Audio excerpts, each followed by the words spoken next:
With the Manchester rain falling all around him, his short brown curly hair was becoming sticky. Sticky with the cotton dust that was inside of his hair. But it wasn't just his hair that was affected. His eyes were red and bloodshot, because where he worked inside of the cotton mill, the factory would throw up dust that would go into his eyes, his nose and into his hair. But he pulled his thick fingers through them. And it was as he pulled his hands through his hair that he realised that he'd lost the tip of one of his fingers. It was when he was much younger. Not that he was that old now, but he'd worked in this place for a long time. His clothes were ragged and they itched upon his skin. But he knew that if he wanted to eat this day, he would have to leave his home and he would have to go down to one of his favourite places. He'd have to go down by the side of the fast-flowing river. Because where there is a cotton mill, there needs to be a water wheel, for the water wheel will drive all of the machinery inside of the cotton mill with all of the belts that will roll round and the engines will go fast, and that was how he'd lost the tip of his little finger. He had to pull the threads and tie them as the machines would go backwards and forwards above him. Sharp blades would cut at the cloth that was much better than the ragged shirt that was on his back now. The threads would dig into his hands and his fingers, but the thought of going down to the river made him feel really happy. He took a bag. It was a cotton bag that would protect all of his fishing things, and he would have a bucket, a silver can really, that he would keep the worms inside of, the brown silky worms that would wriggle inside. But he knew that no matter what he did, the river was filled with fish, good, strong tasting fish, and this was his favourite place. And if he had a chance, he would have spent all of his time here by the side of the river.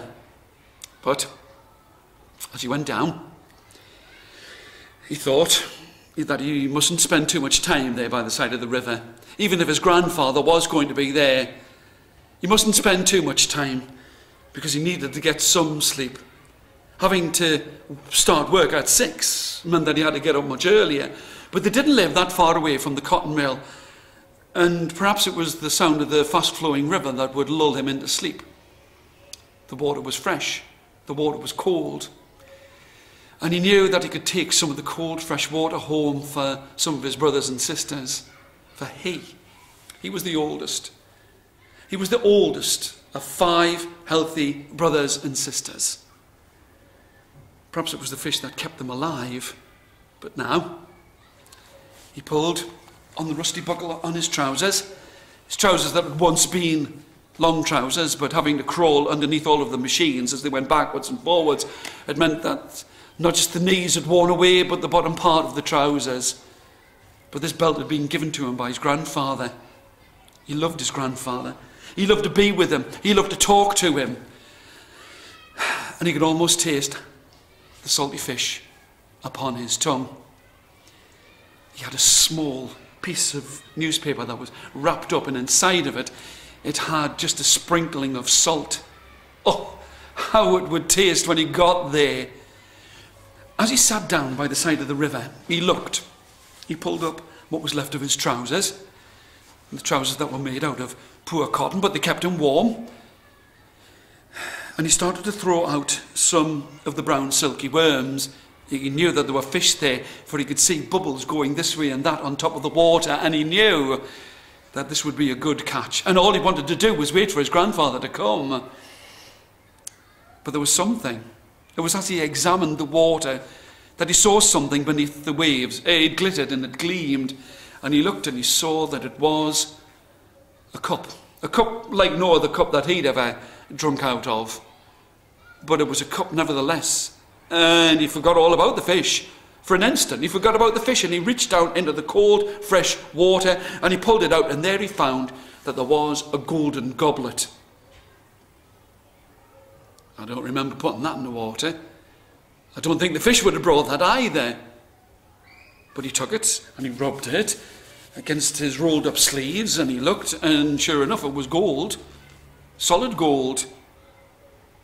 No matter how poor he was, there was no way that he would keep it, for it wasn't his.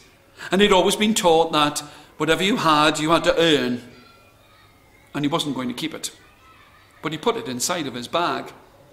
Sure enough, now he started to try and catch some fish throughout the worms, but he heard a noise. Oh, it must be my grandfather. It must be my grandfather coming down to see me.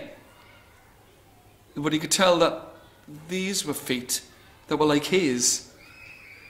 Not barefoot though. Someone about the same age as him.